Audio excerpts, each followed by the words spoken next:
దాసగను షిరిడీకి వెళ్తుంటే Kopargaon station master సాయిని పిచ్చి ఫకీరు అని తక్కువగా మాట్లాడాడు. దాసగను నువ్వు ఒక్కసారి ఆయన్ను చూసి మాట్లాడు అని అతన్ని షిరిడీకి తీసుకొచ్చాడు. మసీదులోకి వెళ్ళగానే సాయి నీటి కుండలని తలకిందులు చేస్తున్నారు. కారణం అడిగితే బాబా చెప్పిన మాట చాలా లోతైనది. అవిశ్వాసంతో వచ్చే వాళ్ళ హృదయాలు తలకిందుల కుండల్లాంటివి. అలాంటి కుండల్లో నీరు పోసినా నిలవదు. విశ్వాసంతో లేదా కనీసం తెలుసుకోవాలనే ఆసక్తితో వచ్చిన వాళ్ళ హృదయాలే సరైన కుండలు. ఆ మాటలతోనే స్టేషన్ మాస్టర్ మనసు మారిపోయింది. అంటే సాయి మాటలతోనే అతన్ని హృదయాన్ని సరిచేశారు. ఒకసారి మరో భక్తుడు సాయి కోపంగా ప్రవర్తించడం చూసి ఇతడు పిచ్చివాడేమో అని అనుకొని తాను ఇచ్చిన దక్షిణ తిరిగి తీసుకోవాలని భావించాడు. కానీ అతడు అడగక ముందే సాయి అతని భార్యకు ఆ డబ్బు ఇచ్చి నీకు ఇష్టం లేకుండా ఇచ్చిన దక్షిణ నాకు వద్దు అన్నారు. మనసులో ఉన్న ఆలోచన కూడా సాయికి తెలుసు అని ఇది చూపిస్తుంది. ఇలా భక్తుల పరిస్థితులు, మనసులోని భావాలు, ఎక్కడ ఎవరికి ఏ కష్టం వస్తుందో ఇవన్నీ సాయికి ముందే తెలుసు. అవసరమైతే ఆ కష్టాన్ని ఆపేవారు, లేకపోతే తానే ఆ బాధను తన మీద తీసుకునేవారు. ఒకసారి సాయి చేతులు శంఖంలా చేసి ఊదారు. ఇలా చేయడంతో సాధారణంగా ఎవరికైనా ప్రమాదం సూచన. అప్పుడు నానా చందోర్కర్ చావు దాకా వెళ్ళాడు. కానీ నేను ఉండగా చావనిస్తానా అన్నారు. ఇది కొద్ది రోజులకు నానా గుర్రపు బండి ప్రమాదంలో పడిపోయినా అతనికి ఏమీ కాలేదు. మరోసారి సాయి తనకు కడుపు నొప్పిగా ఉందని చెప్పి భక్తులతో గుట్ట లాగించారు. అదే సమయంలో మరో ఊరిలో ఒక భక్తురాలు ప్రసవ వేదనలో ఉంది. సాయి నొప్పి తగ్గిందన్న క్షణంలోనే ఆమెకు ప్రసవం అయింది. అంటే భక్తుల బాధలు సాయి తన శరీరంలో అనుభవించేవారు. ప్రధాన్ అనే భక్తుడితో నాకు ఈ వైపు నొప్పిగా ఉంది, 4 రోజుల్లో తగ్గుతుంది అన్నారు.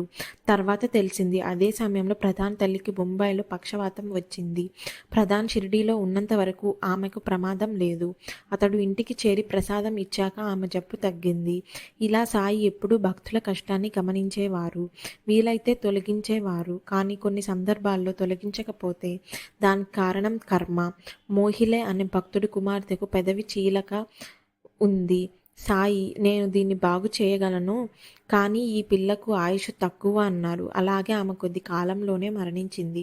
దీని మొత్తం అర్థం ఏమిటంటే సాయిబాబాకు భక్తుల శరీర కష్టాలే కాదు, మనస్సు లోపల భావాలు కూడా తెలుసు. వీలైతే కాపాడుతారు, కుదరకపోతే ఆ బాధను తానే భరిస్తారు. కర్మ అడ్డుగా ఉన్నప్పుడు మాత్రమే మౌనంగా ఉంటారు. సాయిబాబాకు మానవుల గురించే కాదు, జంతువులు, పక్షులు, చిన్న జీవుల వరకు సర్వ ప్రాణకోటికి ఏమి జరుగుతోంది, ఏమి జరగబోతోందో ముందే తెలుసు. ఒకరోజు మసీదులో బల్లి కూస్తుంటే ఒక భక్తుడు ఇది శకునమా అని అడిగాడు. బాబా వెంటనే శకునమేమీ కాదు, ఔరంగాబాద్ నుంచి ఒక భక్తుడి చెల్లి వస్తోంది, ఆ సంతోషమే ఇది అన్నారు. కొద్దిసేపటికి ఆ వ్యక్తి గుర్రం మీద వచ్చి గుర్రానికి ఉలవలు వేయడానికి సంచి దులిపాడు. ఆ సంచిలో నుంచి ఒక బల్లి బయటపడింది. అది ముందే కూసిన అదే బల్లి. ఆ వ్యక్తి నిజంగానే ఔరంగాబాద్ నుంచే వచ్చాడు. అంటే ఎవరు వస్తారు, ఎక్కడి నుంచి వస్తారు, ఏ విధంగా వస్తారు అన్నది సాయికి ముందే తెలుసు. మరోసారి సాయి మహల్సాపతితో నీ ఇంటి దగ్గర 2 పాములు ఉన్నాయి అన్నారు. అతడు ఇంటికి వెళ్ళేసరికి నిజంగానే ఒక పాము తలుపు దగ్గర, ఇంకొకటి పక్కనే కనిపించింది. ఇంకోసారి రాత్రి వస్తూ ఒక ప్రమాదం ఎదురవుతుంది, లాంతరు తీసుకురా అన్నారు. అతడు లాంతరు తీసుకుని వస్తే దారిలో పాము ఎదురైంది. లాంతరు వల్లే అది తప్పించుకున్నాడు. సాయి ముందే హెచ్చరిస్తే ప్రమాదం తప్పిపోతుంది. సాయి చెప్పే చిన్న మాట కూడా వృధా కాదు. సదాశివ తార్కాడ్ అనే వ్యక్తి ఉద్యోగం వదిలి షిరిడీలో ఉండేవాడు. తిరిగి వెళ్తున్నప్పుడు సాయి పూనా మీదుగా వెళ్ళు అన్నారు. ఖర్చు ఎక్కువ అవుతుందన్న అతడు సాయి మాటనే విన్నాడు. పూనాలోనే అతనికి వెంటనే ఉద్యోగం వచ్చింది. అంటే మనకు కష్టం అనిపించిన దారి సాయి చూపిస్తే అదే లాభమయ్యే దారి. ఒక తల్లి తన కొడుకుకు ఉద్యోగం లేదని బాధపడుతుంటే సాయి నీ బిడ్డను పూనాలో స్థిరపరుస్తాను అన్నారు. నిజంగానే కొన్నేళ్లలో అతనికి పూనాలో స్థిరమైన ఉద్యోగం వచ్చింది. తర్వాత నీ మామ ఇక్కడ ఆలయం కడతాడు, నీవే ధర్మకర్త అవుతావు అన్నారు. అదే ఆలయం నేటి సమాధి మందిరం. ఒకసారి బాబాకు మామిడి పండ్లు వచ్చాయి. అందులో 8 పండ్లు వేరువేరుగా పెట్టి ఇవి దామ్యాకు అన్నారు. అతడు ఇక్కడ లేడు కదా అని భక్తులు అడిగితే ఇప్పుడే కోపర్గావ్ చేరాడు, కొద్దిసేపట్లో వస్తాడు అన్నారు. నిజంగానే అతడు వచ్చాడు. ఆ పండ్ల గురించి బాబా అతనికి భవిష్యత్తు కూడా చెప్పారు. ఎన్ని పిల్లలు పుడతారో, మొదటి కొడుక్కి ఏ పేరు పెట్టాలో కూడా అలా చెప్పినట్లే అన్నీ జరిగాయి. మొత్తంగా అర్థం ఏమిటంటే సాయిబాబాకు కాలం, స్థలం అనే బంధాలే లేవు. మనిషి మాత్రమే కాదు, జంతువు, పాము, బల్లి వరకు ఎక్కడ ఏమి జరుగుతోంది, ఏమి జరగబోతోందో ఆయనకు ముందే తెలుసు. మనకైతే యాదృచ్ఛికంగా కనిపించేవి, సాయికి మాత్రం స్పష్టమైన జ్ఞానం. ఒకరోజు బాలక్రీమ్ షిరిడీకి వెళ్తున్నాడని తెలిసి అతడి తల్లి తార్కాడ్ బాబాకు ఏదైనా పంపాలని అనుకుంది. కానీ ఇంట్లో ప్రత్యేకంగా ఏమీ లేదు. ముందుగా దేవుడికి నివేదించిన ఒక పాలకోవా బిళ్ళ మాత్రమే ఉంది. ఆ రోజు బాలం క్రీమ్కు మైల కూడా వచ్చింది. అయినా ఆమె బాబాకు ముఖ్యమైనది శుభ్రత కాదు, మన భక్తి అని భావించి అదే పాలకోవాను పంపింది. షిరిడీ చేరాక బాలక్రీమ్ అది మర్చిపోయాడు. బాబా ఎన్నిసార్లు బాంద్రా నుంచి నాకేమి తెచ్చావు అని అడిగినా అతనికి గుర్తు రాలేదు. చివరికి బాబాని ఆ తల్లి నాకు మిఠాయి పంపలేదా అన్నారు. అప్పుడే అతనికి గుర్తొచ్చి పాలకోవాని ఇచ్చాడు. బాబా దాన్ని ఎంతో ఆనందంగా తిన్నారు. మన మనసులో కపటము, బాధ లేకపోతే బయట చిన్న లోపాలు బాబాకి అడ్డు కావు అన్న బోధ ఇది. మరోసారి నానా చందోర్కర్ ఒక కీర్తనకారుడితో కలిసి షిరిడీకి నుంచి వెళ్తున్నారు. బాబా ఇద్దరిని భోజనం చేసి వెళ్ళమన్నారు. కీర్తనకారుడు తొందరపడి వినకుండా వెళ్ళిపోయాడు. నానా మాత్రం బాబా మాట విని భోజనం చేసి వెళ్ళాడు. ఆ రోజు రైలు చాలా ఆలస్యమైంది. నానాకు ఇబ్బంది కాలేదు, కానీ కీర్తనకారుడు ఆకలితో చాలా బాధపడ్డాడు. బాబా చెప్పేది వెనుక కారణం ముందే తెలిసిన జ్ఞానం ఉంటుంది. ఇంకొకసారి సంభారే బొంబాయికి బయలుదేరితే బాబా ఊది ఇచ్చి మధ్యాహ్నానికే చేరుతావు అన్నారు. నిజంగానే రైలు బాగా ఆలస్యమై మధ్యాహ్నానికే చేరాడు. అలాగే నార్కర్ అనే వ్యక్తి సెలవు తీసుకుని వెళ్తే దారిలో నది వరదలతో పడవ నడవలేదు. బాబా మాట ఎలా నిజమవుతుందా అని అనుకుంటుండగా ఒక అధికారిక పనికొచ్చిన పడవలో అతన్ని కూడా ఎక్కించారు. అలా అతడు రైలు అందుకున్నాడు. మొత్తం అర్థం ఏమిటంటే సాయిబాబాకు ముందే అన్నీ తెలుసు.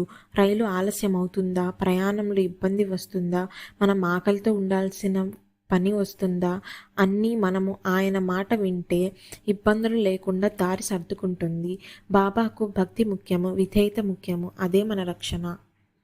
కాకా మహాజని షిరిడీలో ఒక వారం ఉండాలని వచ్చాడు. కానీ బాబా అతడిని చూడగానే నీవు ఇంటికి ఎప్పుడు వెళ్తావు అని అడిగారు. కాకా మీరు చెప్పినప్పుడే అన్నాడు. అప్పుడు బాబా అయితే రేపే వెళ్ళు అన్నారు.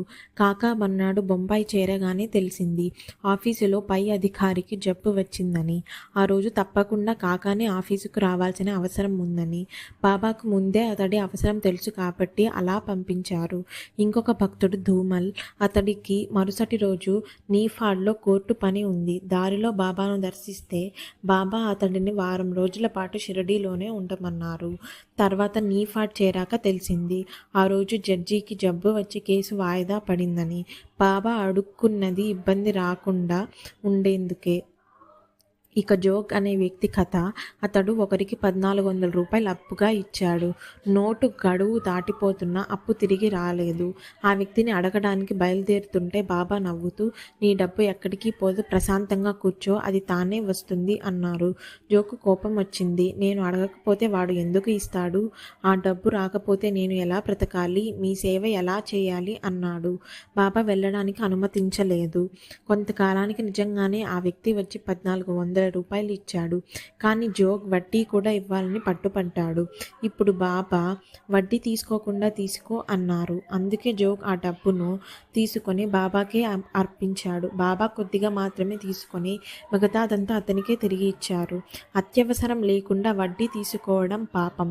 ఇలా చేస్తే చేసిన ధర్మం వృధా అవుతుందని ఋషుల బోధ. చివరిగా హరికనోబా కథ. అతడు బాబాపై నమ్మకం లేకుండా పరీక్ష చేయాలనే ఉద్దేశంతో వచ్చాడు. తన కొత్త చెప్పులను మసీదు బయట కనిపించేలా పెట్టి లోపల కూర్చున్నాడు. అహంకారంతో తలపై ఉన్న జరీ తలపాగాను కూడా తీయలేదు. బయటికి వచ్చేసరికి చెప్పులు కనిపించలేదు. బాగా బాధపడి భోజనం చేసి బసకు వెళ్ళాడు. అప్పుడు ఒక పిల్లవాడు చెప్పుల జత చేతిలో పట్టుకొని హరికా భేటా, జరికా ఫేటా అంటూ కేకలు వేస్తున్నాడు. విచారిస్తే తెలిసింది సాయిబాబానే ఆ పిల్లవాడికి చెప్పులు ఇచ్చి ఈ వ్యక్తిని కనుక్కొని చెప్పులు ఇవ్వు అని చెప్పారట. అప్పుడు హరిక నోబాకు అర్థమైంది సాయిబాబాకు తన పేరు, తన వంశం, తన మనసు కూడా అన్నీ తెలుసని. మొత్తం భావం ఏమిటంటే బాబా మన అవసరాలు, ప్రమాదాలు, ఆలస్యాలు అన్నీ ముందే తెలుసు. మన మనసులో విశ్వాసం ఉంటే రక్షణ లీలగా జరుగుతుంది. అహంకారం, అనుమానం ఉంటే అదే మనకు పాఠమవుతుంది. సాయిబాబా ఎంత గొప్పవారో గుర్తుంచుకోవడానికి ఆయన పటం ఇంట్లో పెట్టుకోవడం మంచిదే, కానీ పటం పెట్టుకోవడమే భక్తి కాదు అని ఈ సంఘటన చెప్తుంది. ఒకరోజు కొందరు యువకులు బాబా ఫోటో తీయాలని శ్యామను అడిగారు. శ్యామ బాబా లెండి నుంచి వస్తున్నప్పుడు ఒక చోట నిలిపి ఫోటో తీయొచ్చని వాళ్లకు చాటుగా చెప్పాడు. అది బాబాకు తెలిసిపోయింది. లెండి నుంచి తిరిగి వస్తూ బాబా, శ్యామ ఏమిటి ఈ హడావుడి, పిల్లలకు ఫోటో తీయవద్దని చెప్పు, అడ్డుగోడ కూల్చితే చాలు అంటూ అసహనంగా వెళ్ళిపోయారు.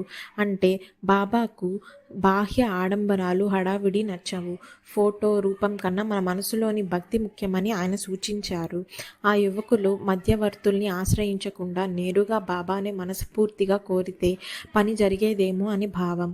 బాబా చెప్పిన అడ్డుగోడ అంటే మనలో ఉన్న రాగద్వేషాలు, అహంకారం, భేదభావాలు అవి వదిలి అందరిలోనూ బాబానే ఉన్నాడని గుర్తుంచుకోవడమే నిజమైన భక్తి. తర్వాత ఇంకొక రోజు మాత్రం బాబానే ఒక భక్తుడిని అడిగి ఫోటో తీయించుకున్నారు. అందరూ ఆశ్చర్యపడ్డారు. అప్పుడు ఆ భక్తుడు చెప్పాడు, నేను షిరిడీకి వస్తుంటే నా మిత్రుడు జోషి ఎలాగైనా సాయి ఫోటో తీయి అని కెమెరా ఇచ్చాడు అని. అంటే అహంకారం లేకుండా, స్వార్థం లేకుండా భక్తితో కోరితే బాబా తానే అనుమతిస్తారు. సింపుల్గా చెప్పాలంటే బాబాను గుర్తుంచుకోవడానికి ఫోటో సరిపోదు.